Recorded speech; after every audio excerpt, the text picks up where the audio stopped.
Hi, folks. I wanted to review a little bit from chapter 3 on thesis and how I approach creating a thesis statement.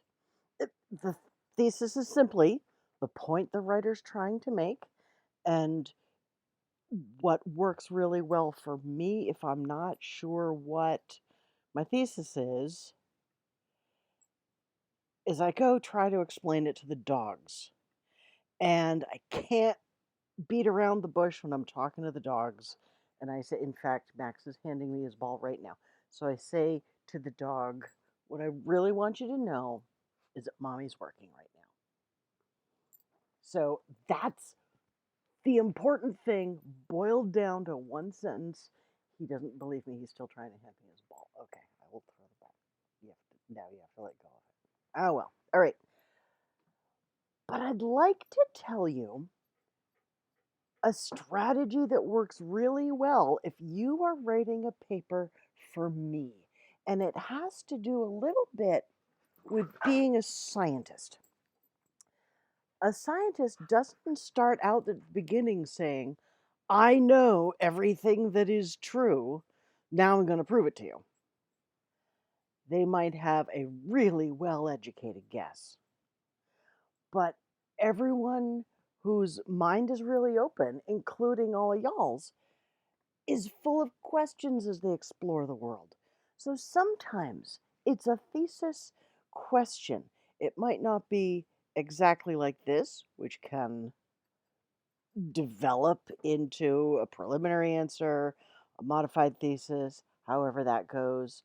Um, but once you have acquired all of the information and written everything but the introduction, you know what conclusion you want me to get to.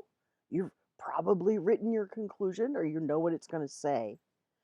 So I want you to think about asking a thesis question that points me in the right direction. It's kind of the difference between standing across a table from each other and pounding our fists and saying, I'm right and I'm going to prove it, or coming on up with a pot of coffee, fill in my cup, and say, hey, professor, I want you to go walking with me through the evidence that I've discovered or the points that I want to make.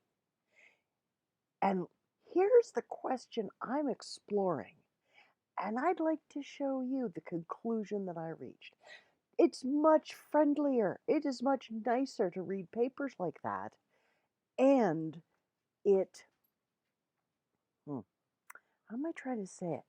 It sets your own brain, the writer's brain, up to a flexibility, to being able to shift your hypothesis when you get new evidence. We are rational thinkers. So I offer you that as a tool. I don't require that your thesis be a question. I don't require that it be a sentence. I just want to offer that as a tool if the topics that you are writing about henceforward lend themselves to questions like apparently, can Max get the bouncy ball from behind the couch? I got to go take care of the bouncy ball. Okay, got it? Ask me a question if that seems to make sense for the evidence that you're about to present me. Will it help me be convinced? Take care, guys.